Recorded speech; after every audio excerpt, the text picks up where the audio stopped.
നമ്മൾ ചെറുപ്പം മുതലേ കേട്ട് വളർന്നതാണ് obedience is the biggest virtue. അപ്പോൾ നമ്മുടെ ജീവിതത്തിൽ പലപ്പോഴും നമ്മൾ കേൾക്കാറുണ്ട്, നിന്റെ ജീവിതം ഇങ്ങനെ ആയത് എന്താണെന്നറിയോ, എടി അനുസരണ വേണം. ആദ്യം ജീവിതത്തിൽ വേണ്ടത് അനുസരണയാണ്. നിങ്ങൾ നിങ്ങളുടെ മാതാപിതാക്കളെ അനുസരിക്കുക, അങ്ങനെ നല്ല കാര്യങ്ങളെ അനുസരിച്ച് കഴിയുമ്പോൾ നിങ്ങളുടെ ജീവിതത്തിൽ എപ്പോഴും നന്മയുണ്ടാവും. ഇങ്ങനെ വളർന്നിട്ട് നല്ല പണി കിട്ടിയവരാണോ നിങ്ങൾ എങ്കിൽ ഈ വീഡിയോ നിങ്ങൾക്കുള്ളതാണ്. Namaste, those who are new here, I am doctor Susan Kaur, life psychologist and transformation coach. ഇന്നത്തെ നമ്മുടെ ടോപ്പിക് എന്ന് പറയുന്നത് ഷുഡ് യു ഒബേ, അതായത് നമ്മൾ അനുസരിക്കണമോ വേണ്ടയോ, പ്രത്യേകിച്ചൊരു നാർസിസിസ്റ്റിക് ആളാവുമ്പോൾ. അപ്പോൾ ഇതിനകത്ത് എന്തൊക്കെയാണ് നമ്മൾ കവർ ചെയ്യാൻ പോകുന്നതെന്ന് വെച്ച് കഴിഞ്ഞാൽ, എന്താണ് ഒബീഡിയൻസ്, അതുപോലെ അതിൻ്റെ റൂൾസ്, പ്രിൻസിപ്പിൾസ്, അതുപോലെ തന്നെ അത് ഡിഫറെൻറ്റ് കോണ്ടെക്സ്റ്റിൽ ആപ്ലിക്കേഷൻ എങ്ങനെയാണ് നമ്മുടെ ഒബീഡിയൻസിൻ്റെ, ബെനിഫിറ്റ്സ് ഓഫ് ഒബീഡിയൻസ്, എന്തൊക്കെയാണ് നമുക്ക് ബെനിഫിറ്റ് ഉണ്ടാകുന്നത്, അതുപോലെ തന്നെ എപ്പോഴാണ് ഒബേ ചെയ്യാതിരിക്കേണ്ടത് എന്നുമുള്ളതാണ് നോക്കുന്നത്. So let's dive in. അപ്പോൾ നമുക്ക് ആദ്യം എന്താണ് ഒബീഡിയൻസ് എന്ന് നോക്കാം. അനുസരണയുള്ളവർ അനുസരിക്കണം, പേരൻസിനെ അനുസരിക്കണം, മറ്റുള്ളവരെ അനുസരിക്കണം, ടീച്ചേഴ്സിനെ അനുസരിക്കണം. അനുസരണയാണ് നമ്മുടെ ജീവിതത്തിൽ നമുക്ക് എല്ലാം തരുന്നത് എന്നുള്ള രീതിയിലാണ് നമ്മളെല്ലാവരും വളർന്നു വന്നിട്ടുള്ളത്, അല്ലേ? അപ്പോൾ എന്താണ് ഈ സംഭവം? ഇതെന്ന് പറയുന്നത് നമ്മളൊരു ഓർഡറിനോടോ അല്ലെങ്കിൽ ഒരു റിക്വസ്റ്റിനോടോ അല്ലെങ്കിൽ ഒരു ലോയോടോ ഒക്കെ നമ്മളെ സബ്മിറ്റ് ചെയ്യുന്ന, അല്ലെ അത് ഓക്കെയാണ്, അതനുസരിച്ച് ഞാൻ പ്രവർത്തിക്കൂ എന്ന് പറയുന്നതും, അതുപോലെ തന്നെ വേറൊരാളുടെ അതോറിറ്റിക്ക്, അതായത് പേരൻസ് ആകാം, ടീച്ചേഴ്സ് ആകാം, നമ്മുടെ ബോസ് ആകാം, അങ്ങനെയുള്ള അതോറിറ്റേറ്റീവ് ആയുള്ള പൊസിഷനിൽ നമുക്ക് അതോറിറ്റി ഉള്ളവർ പറയുന്ന വാക്കുകൾ അനുസരിച്ച് അതിനോട് സബ്മിസീവായിട്ട് ക്വസ്റ്റ്യൻ ചെയ്യാതെ അതിനെ പോകുന്നതിനെയാണ് സാധാരണ നമ്മൾ ഒബീഡിയൻസ് എന്ന് പറഞ്ഞ് കേട്ടിട്ടുള്ളത്. അപ്പോൾ ഇതിനകത്ത് നമ്മൾ കുറച്ച് റൂൾസ് നോക്കുന്നത് എങ്ങനെയാണെന്ന് വെച്ച് കഴിഞ്ഞാൽ, നമ്മൾ ആ ഒബീഡിയൻസ് നമുക്ക് ചുമ്മാ അങ്ങനെ ചെയ്യാൻ പറ്റില്ല. അങ്ങനെ ചെയ്ത് കഴിയുമ്പോൾ അത് ബ്ലൈൻഡ് ഒബീഡിയൻസ് പോലെയാവും. നമ്മൾ എന്തും ഏതും അനുസരിച്ച് നമ്മുടെ ലൈഫിൽ പ്രശ്നങ്ങളുണ്ടാവും. അപ്പോൾ അങ്ങനെ വരുമ്പോൾ നമ്മൾ കുറച്ച് റൂൾസ് ഇതിൻ്റെ അറിഞ്ഞിരിക്കണം. പ്രത്യേകിച്ച് നമ്മൾ ഈ നാർസിസിസ്റ്റിക് പീപ്പിൾ, അല്ലെങ്കിൽ നമ്മൾ അബ്യൂസീവ് ആയിട്ടുള്ള പീപ്പിൾ, അതുപോലെ തന്നെ വളരെ അഡമൻ്റ് ആയിട്ട് അവരുടെ രീതികൾ മാത്രം, അവർ സെൽഫിഷും സെൽഫ് സെൻറ്റേർഡും സെൽഫ് ഫോക്കസ്ഡും ഒക്കെ ആയിട്ട് ജീവിക്കുമ്പോൾ അവരുടെ കാര്യങ്ങൾക്കനുസരിച്ച് നമ്മളൊക്കെ പ്രവർത്തിക്കാവൂ എന്നുള്ള രീതിയിലേക്കുള്ള ന്യായമല്ലാത്ത കുറേ റിക്വസ്റ്റുകളൊക്കെ വരുന്ന സമയത്ത് നമ്മൾ അറിയേണ്ട കുറേ കാര്യങ്ങളാണ് റൂൾസും പ്രിൻസിപ്പിൾസും അങ്ങനത്തെ കാര്യങ്ങളൊക്കെ. ഇതിനകത്ത് റൂൾസ് എന്താണെന്ന് വെച്ച് കഴിഞ്ഞാൽ, നമുക്ക് ഒരു ലെജിറ്റിമേറ്റ് ആയിട്ടുള്ള ഒരു അതോറിറ്റിയെ മാത്രമേ നമ്മൾ അനുസരിക്കാവൂ. അവരുടെ ഇൻസ്ട്രക്ഷൻസ്, അതുപോലെ നമ്മൾ അവരെ അനുസരിക്കുമ്പോൾ നമ്മുടെ ആറ്റിറ്റ്യൂഡ് ഭയങ്കര ഇമ്പോർട്ടൻ്റ് ആണ്. ആ ആറ്റിറ്റ്യൂഡ് എന്ന് പറയുന്നത് വളരെ എന്താ പറയുക, റെസ്പെക്ട്ഫുള്ളായിട്ടും വളരെ കാമായിട്ടും ഒക്കെ ആയിരിക്കണം. ഭയങ്കരമായിട്ട് റിയാക്ട് ചെയ്ത് അതിനെ എഗെയിൻസ്റ്റ് ആയിട്ടൊക്കെ വന്നിട്ട് പിന്നെ അനുസരിച്ചിട്ട് വലിയ കാര്യമൊന്നുമില്ല. അതുപോലെ തന്നെ നമ്മൾ അവരെ ബ്ലൈൻഡായിട്ട് അനുസരിക്കാൻ പാടില്ല. അതുപോലെ തന്നെ അവർക്ക് എന്താണോ വേണ്ടത് അതിൻ്റെ കറക്റ്റായിട്ട് മനസ്സിലാക്കിയിട്ട്, അപ്പോൾ നമ്മൾ ചില ആളുകളൊക്കെ അനുസരിക്കുന്നു എന്ന് പറഞ്ഞിട്ട് പിന്നെ ചെയ്യൂല, നമ്മൾ പറയത്തില്ല. നമ്മൾ ബൈബിളിൽ തന്നെ പറയുന്നുണ്ട്, ഇളയ മോനോട് ഫാമിലേക്ക് പോകുമെന്ന് പറഞ്ഞപ്പോൾ തന്നെ ഞാൻ ഇപ്പം പോകാച്ചാന്ന് പറഞ്ഞു, പക്ഷെ പോയില്ല. മൂത്ത മോനോട് പറഞ്ഞപ്പോൾ തന്നെ ഞാൻ പോകത്തില്ല എന്ന് പറഞ്ഞു, പക്ഷെ അവൻ പോയി എന്നുള്ള രീതിയിലുള്ള. അപ്പം ഇത് രണ്ടുമല്ല ശരി. നമ്മൾ പോവുകയാണെങ്കിൽ പോവാന്ന് പറയുക, എന്നിട്ട് നമ്മൾ അത് ചെയ്യുക. അല്ല എന്നുണ്ടെങ്കിൽ അങ്ങനെ ചെയ്യാതിരിക്കുക. ഇതൊക്കെയാണ് നമ്മൾ ചെയ്യേണ്ടത്. അപ്പോൾ നമ്മൾ ഈ ബാക്ക് ടോക്ക് എന്നൊക്കെ പറയും, നമ്മൾ തിരിച്ചു പറയുക. തിരിച്ചു പറയുന്നതെന്ന് പറയുന്നത് നമുക്ക് ക്ലാരിറ്റി ഒക്കെ കിട്ടാൻ വേണ്ടിയിട്ടൊക്കെ നമ്മൾ എന്തെങ്കിലുമൊക്കെ പറയും, പക്ഷെ ഒരിക്കലും ബാക്ക് ടോക്ക് ചെയ്യാനായിട്ട് പാടില്ല. പിന്നെ നമ്മൾ എപ്പോഴും നോക്കുന്ന ഒബീഡിയൻസിലുള്ള ഒരു റൂളാണ്, നമ്മളെപ്പോഴും നമ്മുടെ സേഫ്റ്റി നോക്കണം, മൊറാലിറ്റി നോക്കണം. ഒരു ഹാംഫുൾ ആയിട്ടുള്ള കമാൻഡ്സ് ഒന്നും നമ്മൾ എടുക്കാൻ പാടില്ല. നമ്മളോട് ചിലപ്പോൾ ഫ്രണ്ട്സ് പോലും ചിലപ്പോൾ ഞാൻ അവൻ പറഞ്ഞിട്ടാണ് ചെയ്തത്, ഞാൻ അവൾ പറഞ്ഞിട്ടാണ് ചെയ്തത്, എന്നോട് ഇവരാ പറഞ്ഞത് അങ്ങനെ ചെയ്യാൻ എന്നൊക്കെ പറയും. അപ്പോൾ നമുക്ക് കുറച്ചൊക്കെ സെൻസ് ഒക്കെ വേണം. അതാണ് റൂൾസ്. ഹാംഫുൾ ആയിട്ടുള്ളതൊന്നും നമ്മൾ അനുസരിക്കാനായിട്ട് പാടില്ല എന്നുള്ള റൂളാണ്. സേഫ്റ്റിയും മൊറാലിറ്റിയും ഒക്കെ നമ്മൾ നോക്കണം. അതുപോലെ തന്നെ നമ്മുടെ ഡ്യൂട്ടി ആണോ അതോ അല്ലയോ, നമ്മുടെ ഡ്യൂട്ടിയുടെ അപ്പുറത്തുള്ളതാണോ നമ്മളോട് പറഞ്ഞിരിക്കുന്നത് എന്നുള്ളത് നമ്മൾ നോക്കണം. ഇതെല്ലാം നമ്മൾ നമ്മുടെ ഒബീഡിയൻസിൽ നമ്മൾ നോക്കുമ്പോൾ ഉള്ള റൂൾസ് ആണ്. അപ്പോൾ അതിനകത്ത് ഇനി വരുന്ന ഒരു കാര്യം എന്ന് പറയുന്നത്, നമ്മൾ ഇതിനകത്ത് കുറച്ച് പ്രിൻസിപ്പിൾസ് ഫോളോ ചെയ്യാനുണ്ട്. അതിനകത്ത് നമ്മൾ നോക്കുന്നതാണ് നമ്മളുടെ എന്താ പറയുക, ഈ ഒരു പെർട്ടിക്കുലർ കാര്യം നമ്മളോട് പറയുന്ന ആള് അത് ആരാണ് പറയുന്നത്, അത് എന്തുകൊണ്ടാണ് പറയുന്നത് എന്നുള്ളതാണ് നമ്മൾ നോക്കുന്നത്. അപ്പോൾ നമ്മൾ ആദ്യം നോക്കുന്നത് നമ്മളുടെ ആരാണ് പറയുന്നത്, എന്തിനാണ് പറയുന്നത് എന്നുള്ളതാണ് നമ്മൾ നോക്കുന്നത്. അത് പേർപ്പസ് എന്ന് പറയും.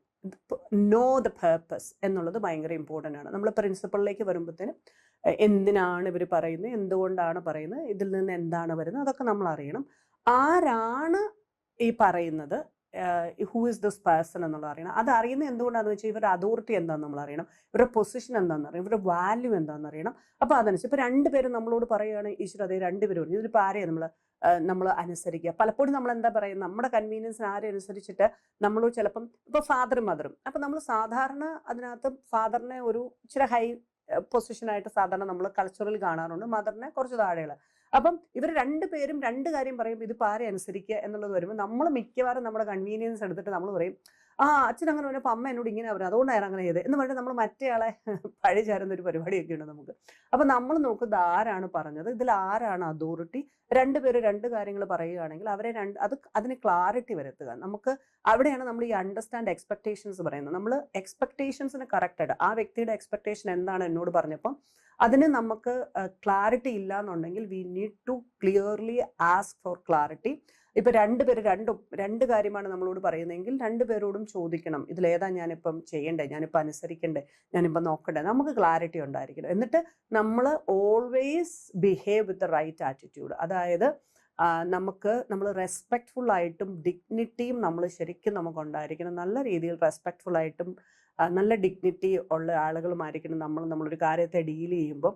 ഭയങ്കരമായിട്ട് അരഗൻറ്റും അഗ്രസീവുമായിട്ടൊന്നും നമ്മൾ ചെയ്യാനായിട്ട് പാടില്ല. നമ്മൾ ഇറിറ്റേറ്റഡും ഫ്രസ്ട്രേറ്റഡും ആക്കാൻ പാടില്ല. നമ്മൾ ഹാം ആയിരിക്കണം, നമ്മൾ കാം ആയിരിക്കണം, നമ്മൾ ഹ്യൂമിലിറ്റി നമ്മൾ പ്രാക്ടീസ് ചെയ്യണം. നമ്മൾ അതുപോലെ തന്നെ നമ്മളുടെ അടുത്ത് പറയുന്ന കാര്യങ്ങൾ കറക്റ്റ് ടൈമിൽ ചെയ്യണം. അതായത് ഡെഡ് ലൈൻസ് ഒക്കെ മീറ്റ് ചെയ്യണം. നമ്മുടെ ക്വാളിറ്റി ഓഫ് വർക്കും നമ്മൾ അതുപോലെ തന്നെ ചെയ്യണം. അതല്ലാതെ എന്തെങ്കിലും ആർക്കെങ്കിലും പറഞ്ഞതനുസരിച്ച് ഞാൻ ചെയ്തിട്ടുണ്ട്, ഞാൻ എന്തൊക്കെയോ ചെയ്തു, കഴിഞ്ഞു എന്നുള്ളത് നമ്മൾ പറയത്തില്ല. ആർക്കാണ് വേണ്ടി എന്തോ ചെയ്തു വെച്ചേക്കുന്ന പോലെ എന്നോടൊക്കെ ഒരു കാര്യം പറഞ്ഞാൽ പറയാം, അങ്ങനെ ചെയ്യാൻ പാടില്ല. വി നീഡ് ടു ക്വാളിറ്റി നമ്മുടെ വർക്ക് നോക്കണം. സമയബന്ധിതമായിട്ട് അത് ചെയ്തു കൊടുക്കുകയും വേണം നമ്മൾ അനുസരിക്കുമ്പോഴത്തേനും. അപ്പം തിരിച്ചു പറയുക, ബാക്ക് ടോക്ക് ഞാൻ നേരത്തെ പറഞ്ഞു നമ്മുടെ റൂൾസിനകത്തുള്ളതാണ്, ചെയ്യാൻ പാടില്ല. പക്ഷെ നമുക്ക് എന്തെങ്കിലും ആർഗ്യുമെന്റ്സ് ഉണ്ടെങ്കിൽ അത് റെസ്പെക്ട്ഫുൾ ആയിട്ട് മാത്രം പ്രസന്റ് ചെയ്യുക എന്നുള്ളതാണ് നമ്മൾ നോക്കേണ്ടത്. അപ്പം ഇതാണ് നമ്മുടെ പ്രിൻസിപ്പിൾസ് ഓഫ് ആർഗ്യുമെന്റ്സിനകത്ത് വരുന്നത്. ഇനി അടുത്തതെന്ന് പറയുന്നത് നമ്മൾ പല ഡിഫറെൻറ്റ് കോണ്ടെക്സ്റ്റുകളിൽ നമ്മളിതിനെ അപ്ലൈ ചെയ്യും. അത് ചിലപ്പോൾ നമ്മുടെ വീട്ടിലാണെങ്കിൽ നമ്മൾ സാധാരണ കുറച്ചുകൂടെ വളരെ ഇൻഫോർമൽ ആയിട്ടുള്ള കാര്യങ്ങളാണ്. അത് ശരിക്കും പറഞ്ഞു കഴിഞ്ഞാൽ നമുക്ക് വളരെ ക്ലിയറും നല്ല കൺസിസ്റ്റൻ്റ് ആയിട്ടുള്ള ഇൻസ്ട്രക്ഷൻസ് ആണ് വേണ്ടത്. വീടുകളിൽ എപ്പോഴും ഒരു കാര്യം ഇന്നിങ്ങനെ പറഞ്ഞു, നാളെ വേറൊരു രീതിയിൽ പറഞ്ഞു, അത് കഴിഞ്ഞ് വേറൊരു രീതിയിൽ നമുക്ക് തോന്നുന്ന പോലെയൊക്കെ പറയും. അതായത് ഒരു നാർസിസിസ്റ്റിക് രീതിയിലുള്ളിടത്തൊക്കെ നമുക്ക് ഭയങ്കര ബുദ്ധിമുട്ടാണ്. ആ കോണ്ടെക്സ്റ്റിലൊക്കെ നമുക്ക് കാര്യങ്ങളെ മനസ്സിലാക്കാനും ചെയ്യണം. പലപ്പോഴും പലതായിരിക്കും വരുന്നത്, എപ്പോഴും ഒരു കൺസിസ്റ്റൻസി കാണില്ല. പക്ഷെ വീടുകളിൽ എപ്പോഴും നമ്മൾ നോക്കേണ്ടത് കൺസിസ്റ്റൻ്റ് ആയിരിക്കണം. നമ്മുടെ ഇൻസ്ട്രക്ഷൻസ് എന്നുള്ളത് ഭയങ്കര ഇമ്പോർട്ടൻ്റ് ആണ്. അതുപോലെ തന്നെ അത് കറക്ഷൻസ് ഒക്കെ വളരെ ലവിങ് ആയിട്ട് ചെയ്യണം. മാനിപ്പുലേഷൻ പറ്റത്തില്ല. നമ്മളോട് ഒബീഡിയൻസിൻ്റെ ഒരു ഇതിൽ വരുമ്പോഴത്തേനും നമ്മൾ ആ കോണ്ടെക്സ്റ്റിൽ, ഫാമിലി കോണ്ടെക്സ്റ്റിൽ സാധാരണ വരുന്ന മാനിപ്പുലേഷൻസ് ആണ്, അത് പറ്റത്തില്ല. അതുപോലെ തന്നെ നമ്മൾ കുട്ടികളോട് പറയുകയാണെങ്കിൽ പോലും, അല്ലാതെ നമ്മൾ ആരോട് എന്ത് കാര്യം നമ്മൾ ഒബീഡിയൻസിന് വേണ്ടി പറയുകയാണെങ്കിലും അതിനകത്ത് ക്ലാരിറ്റി ഉണ്ടായിരിക്കണം. അവർക്ക് റീസൺസ് അറിയണം. അപ്പം അതിൻ്റെ എന്തുകൊണ്ട് എന്തിനു വേണ്ടിയിട്ടാണെന്നുള്ളത് മനസ്സിലാക്കി കഴിയുമ്പോൾ അവർക്ക് കുറച്ചുകൂടെ അത് ഒബേ ചെയ്യാനായിട്ട് എളുപ്പമാണ്. പക്ഷെ കുട്ടികൾക്കായാലും ആർക്കായാലും ചോദിക്കുകയും ചെയ്യാം, എന്താ കാര്യം, എന്തുകൊണ്ടാണ് അങ്ങനെ പറഞ്ഞത്, എന്തുകൊണ്ടാണ് ഇതിങ്ങനെ വന്നത് എന്നുള്ള രീതി. ഇപ്പം നമ്മളിപ്പോൾ പറയുകയാണ്, നമ്മളൊരു കോഴ്സ് എടുക്കണമെന്ന് പറയുമ്പോൾ പോലും അതെടുക്കണ്ട എന്ന് നമ്മളോട് പറയുമ്പോൾ നമുക്ക് ഒബേ ചെയ്യുന്നതിന് പ്രശ്നമില്ല. പക്ഷെ വിൽ ആസ്ക് ഫോർ ക്ലാരിറ്റി. അച്ഛൻ എന്താ അങ്ങനെ പറഞ്ഞേ, അമ്മ എന്താ അങ്ങനെ പറഞ്ഞേ എന്നുള്ളത്. അപ്പം ചുമ്മാ എനിക്കങ്ങനെ തോന്നി, എനിക്കിപ്പോൾ ഇങ്ങനെയാണ്, നീ ഇത് ചെയ്താൽ മതി, അങ്ങനെയൊക്കെ പറയുന്നിടത്തൊക്കെയാണ് നമുക്ക് ബുദ്ധിമുട്ട് വരുന്നത്. ഇനി അടുത്തതെന്ന് പറയുന്നത് നമ്മൾ സാധാരണ കാണുന്നതാണ് റിലീജിയൻ ആൻഡ് സ്പിരിച്വാലിറ്റിയിൽ. അതാണെങ്കിൽ ഭയങ്കരമായിട്ട് നമ്മളെ ബ്ലൈൻഡായിട്ട് അങ്ങനെ മാത്രമേ സംഭവിക്കാവൂ എന്നൊക്കെ പറഞ്ഞാൽ ഒബീഡിയൻസ് പോകുന്നത്. ഇങ്ങനെ വരുമ്പോൾ നമ്മൾ സാധാരണ കാണുന്ന എന്താണെന്ന് വെച്ച് കഴിഞ്ഞാൽ നമ്മൾ ഡ്യൂട്ടീസ് റിച്വൽസ് ഒക്കെ നമ്മൾ ഒബേ ചെയ്ത് നമ്മൾ പോകണം. അതുപോലെ തന്നെ നമ്മൾ ഡിവൈൻ ലോസിനെ നമ്മളോട് ഫോളോ ചെയ്യാൻ പറ്റും, പറയാറുണ്ട്. അങ്ങനെ ഫോളോ ചെയ്യുന്ന സമയത്ത് നമ്മൾ ഒതൻറ്റിസിറ്റി ഒക്കെ അതിൻ്റെ നോക്കണം. അതായത് നമ്മൾ റൈച്ചിയസ് ആയിട്ടുള്ള കാര്യമാണോ ചെയ്യുന്നത്, അല്ലെങ്കിൽ നമ്മൾ ഹാംഫുൾ ആയിട്ടുള്ള എല്ലാ ബിഹേവിയേഴ്സും നമ്മൾ അവോയ്ഡ് ചെയ്യണം.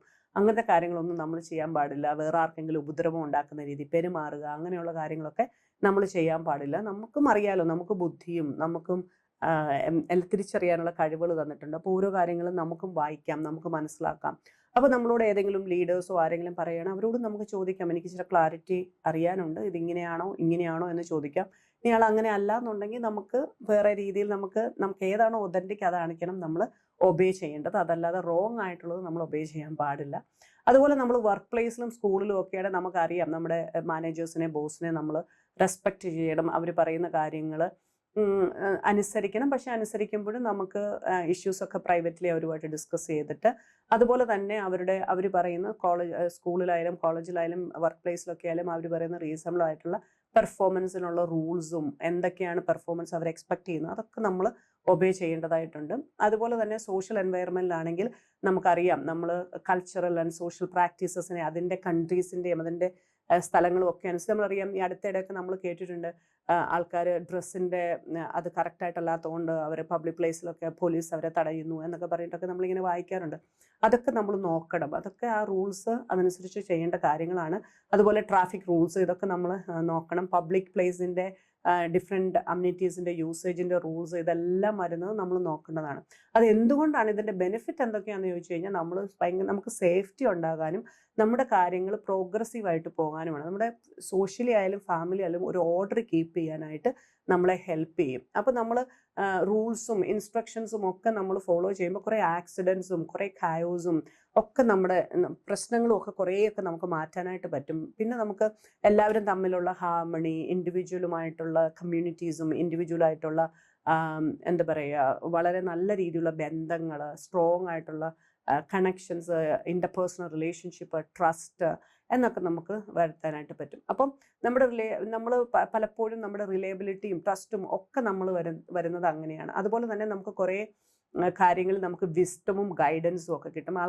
പലരും നമ്മളോട് പല കാര്യങ്ങൾ പറയുമ്പോൾ നമ്മൾ അതിന് ക്ലാരിറ്റി ഒക്കെ ചോദിക്കുമ്പോൾ അതിനകത്ത് നമുക്ക് വിസ്ഡവും ഗൈഡൻസും ഒക്കെ കിട്ടും. അതുപോലെ തന്നെ പലപ്പോഴും നമ്മൾ പറയും, ആളുകളോട് ചോദിക്കും, പിന്നെ നമ്മൾ ദൈവത്തോട് തന്നെ പറയും, നമുക്കൊരു ക്ലാരിറ്റിയും ഡയറക്ഷനും ഒക്കെ തരണം. അതനുസരിച്ച് എനിക്കൊരു എൻ്റെ ഒരു ഗട്ട് ഫീലിംഗ് വന്നു, അതിനോട് ഞാൻ ഒബേ ചെയ്യുന്നത് പോലും ഒബീഡിയൻസ് ആണ്. അപ്പം ഞാൻ എന്നോടും ഒബീഡിയൻസ് ചെയ്യുന്നുണ്ട്, മറ്റുള്ളവരോടും ഒബീഡിയൻസ് ചെയ്യുന്നുണ്ട്. ഒബീഡിയൻസ് ചെയ്യുമ്പോൾ എപ്പോഴും നമ്മൾ നോക്കുന്ന കാര്യങ്ങൾ നമുക്ക് പ്രയോജനപ്രദമാണ് എന്നുള്ളത് വളരെ നല്ല രീതിയിൽ നമ്മൾ നോക്കേണ്ടതാണ്. അതുപോലെ തന്നെ നമ്മൾ ഒത്തിരി കാര്യങ്ങൾ നമുക്ക് മിസ്റ്റേക്സുകൾ അവോയ്ഡ് ചെയ്യാനായിട്ട് നമ്മളെ ഒബീഡിയൻസ് ഹെൽപ്പ് ചെയ്യും. നല്ലൊരു രീതിയിൽ ലൈഫ് കൊണ്ടുപോകാൻ പറ്റും. നമുക്ക് നല്ല രീതിയിൽ പ്രോഗ്രസീവ് ആയിട്ടുള്ള, ബ്ലെസ്സിങ് ആയിട്ടുള്ള, ഹാപ്പി ആയിട്ടുള്ള, പീസ്ഫുൾ ആയിട്ടുള്ള ലൈഫ് ശരിക്കും ഒബീഡിയൻസ് ഉണ്ടെങ്കിൽ കൊണ്ടുപോകാൻ പറ്റും. പക്ഷെ obedience must be done in A proper വേ. അപ്പോൾ നമ്മൾ പലപ്പോഴും നമ്മൾ പറയും, നമ്മുടെ സക്സസ്, നമ്മൾ ഫേവേഴ്സ് റിസീവ് ചെയ്യുന്ന ബ്ലെസ്സിങ്, നമുക്കുണ്ടാകുന്ന ഹീലിംഗ്, പേഴ്സണൽ ഗ്രോത്ത്, അങ്ങനത്തെ കാര്യങ്ങളെല്ലാം നമുക്ക് ഈ ഒരു എന്താ പറയുക, നമ്മൾ ആ ഒരു ഒബീഡിയൻസിൽ സറണ്ടറിൽ നമ്മൾ ചെയ്യുമ്പോൾ നമുക്ക് കിട്ടുന്ന കാര്യം, നമ്മുടെ ക്യാരക്ടറൊക്കെ സ്ട്രെങ്തൻ ആകും. അങ്ങനത്തെ കാര്യങ്ങളെല്ലാം നമുക്ക് നല്ല രീതിയിലേക്ക് വരും.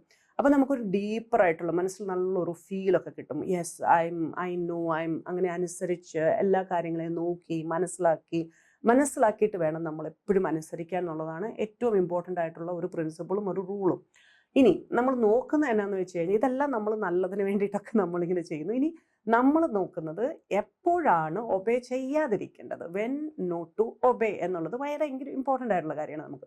അതെന്ന് പറയുന്നത്, നമുക്ക് ഹാംഫുൾ ആയിട്ടുള്ള ഇൻസ്ട്രക്ഷൻസ് വരുമ്പോഴത്തേനും നമുക്ക് ആർക്കെങ്കിലും ഉപദ്രവം കൊടുക്കുന്നതായിട്ടോ അവരെ മാനിപ്പുലേറ്റ് ചെയ്യുന്നതായിട്ടോ നമുക്കോ മറ്റുള്ളവർക്കോ ഏതെങ്കിലും രീതിയിൽ ഫിസിക്കലിയോ ഇമോഷണലിയോ ലീഗലിയോ മോറലിയോ ഹാംഫുൾ ആയിട്ടുള്ള എന്ത് കാര്യം നമ്മളോട് പറഞ്ഞാലും, നമുക്കോ മറ്റുള്ളവർക്കോ വേണ്ടിയുള്ളത് വന്നാലും, നമ്മൾ ഒരു കാരണവശാലും അത് ഒബേ ചെയ്യാൻ പറ്റില്ല. ചീറ്റിങ്, അല്ലെങ്കിൽ മറ്റുള്ളവരെ മാനിപ്പുലേറ്റ് ചെയ്ത് കാര്യങ്ങൾ കാണുക, വേറൊരാളുടെ കാര്യങ്ങൾ തട്ടിയെടുക്കാൻ കൂട്ടുനിൽക്കുക, അങ്ങനെ പല കാര്യങ്ങളുണ്ട്. നമ്മളോട് എത്ര ഒബേ ചെയ്യാൻ പറഞ്ഞാലും വി നീഡ് ടു അണ്ടർസ്റ്റാൻഡ്. ഞാൻ പറഞ്ഞില്ല, പേർപ്പസ് ഒക്കെ നോക്കി, what is in it for me നോക്കി, എനിക്ക് എന്താണ് ഇതിനകത്ത് നിന്ന് കിട്ടുന്നത്, നല്ലതാണോ ചീത്തയാണോ എന്നൊക്കെ കിട്ടിയിട്ടേ നമ്മൾ ഒബേ ചെയ്യാനായിട്ട് പാടുള്ളൂ. അതുപോലെ തന്നെ നമ്മളുടെ ഒബ്ലിഗേഷൻസുമായിട്ട് കോൺഫ്ലിക്റ്റ് ചെയ്യുമ്പോൾ, അതായത് എനിക്ക് ചില ഡ്യൂട്ടീസ് ഉണ്ട് ചെയ്യാനായിട്ട്, തീർച്ചയായിട്ടും ഞാൻ ചെയ്യണം. എൻ്റെ വീട്ടിലെ കാര്യങ്ങൾ, അല്ലെങ്കിൽ എൻ്റെ പേരൻസിനോട് എനിക്കൊരു ഡ്യൂട്ടിയുണ്ട്, എൻ്റെ സൊസൈറ്റിയോട് എനിക്കൊരു ഡ്യൂട്ടിയുണ്ട്, എനിക്ക് റിലീജിയസ്ലി ഒരു ഡ്യൂട്ടിയുണ്ട്, ലീഗലി ഡ്യൂട്ടിയുണ്ട്, മോറലി എനിക്ക് ഡ്യൂട്ടിയുണ്ട്. ഇതിനോടൊക്കെ എഗെയിൻസ്റ്റ് ആയിട്ട് എന്തെങ്കിലും വരികയാണെങ്കിൽ അപ്പം നമ്മൾ പറയുകയാണ് എനിക്കൊരു എക്സാം വരുന്നുണ്ട്, ഒരു കോമ്പറ്റേറ്റീവ് എക്സാം വരുന്നുണ്ട്. പക്ഷേ അത് ചിലപ്പം നമ്മുടെ വീട്ടിൽ എന്തെങ്കിലും ഒരു ഫംഗ്ഷൻ നടക്കും. അപ്പോൾ ഒരാൾ പറയുകയാണ് നീ ആ എക്സാം അല്ല, ഇവിടെ ഇതാണ് ഇമ്പോർട്ടൻ്റ് എന്ന് പറയുമ്പോൾ നമ്മൾ നോക്കണം, ഇല്ല എനിക്ക് എക്സാമാണ് ഇമ്പോർട്ടൻ്റ്, ഇങ്ങനത്തെ കാര്യം വേറെ ചിലപ്പോൾ ഒരു പാർട്ടി ആയിരിക്കാം, വീട്ടിലെ എന്തെങ്കിലും ഒരു കാര്യമായിരിക്കും. ഇതിന് രണ്ടിൻ്റെ ഇമ്പോർട്ടൻസ് നോക്കിയിട്ട് ഏത് ഒബേ ചെയ്യണം, എനിക്ക് ഏതാണ് ബെറ്റർ എന്ന് നോക്കാനായിട്ട് നമുക്ക് ചെയ്യാനായിട്ട് പറ്റണം. അതുപോലെ തന്നെ ബ്ലൈൻഡ് ഒബീഡിയൻസ് നമ്മൾ ഒരിക്കലും ചെയ്യാൻ പാടില്ല. അതായത് ഒരു കാരണവശാലും കാര്യം എന്തെന്നറിയാതെ നമ്മുടെ ഓൺ ജഡ്ജ്മെൻറ്റ് യൂസ് ചെയ്യാതെ, റൈറ്റും റോങ്ങും ചെക്ക് ചെയ്യാതെ, കോഗ്നീഷൻ ഇൻവോൾവ് ചെയ്യിക്കാതെ നമ്മൾ ഒരു കാരണവശാലും നമ്മൾ ഒബീഡിയൻസ് ചെയ്യാൻ പാടില്ല.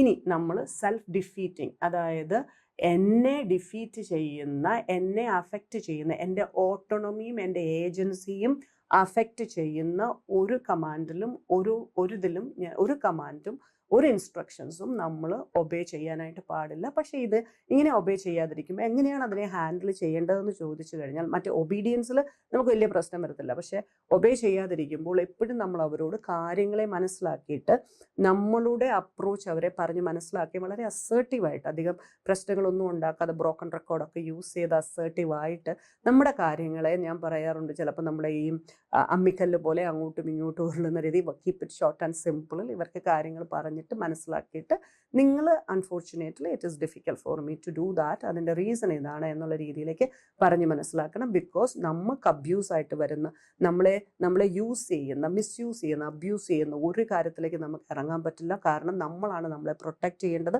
നമ്മളെ പ്രൊട്ടക്റ്റ് ചെയ്യാനുള്ള എല്ലാ അവകാശവും നമുക്കുണ്ട്. നമ്മളെ പ്രൊട്ടക്റ്റ് ചെയ്യുന്നവർ നമ്മൾ ആരെയും ഉപദ്രവിക്കുന്നില്ല. നമ്മുടെ ബൗണ്ടറീസിനെയും നമുക്ക് സെറ്റ് ചെയ്ത് നമ്മൾ പോവുകയാണ് ചെയ്യുന്നത്. ഞാൻ എപ്പോഴും പറയാറുള്ളത് പോലെ നമുക്ക് എല്ലാവർക്കും വളരെ പീസ്ഫുള്ളായിട്ട്, ഹാപ്പി ആയിട്ട്, പ്രോഗ്രസീവായിട്ട് ജീവിക്കാനുള്ള എല്ലാ അവകാശവും ഉണ്ട്. അതിന് ദൈവം നമ്മെ എല്ലാം അനുഗ്രഹിക്കട്ടെ.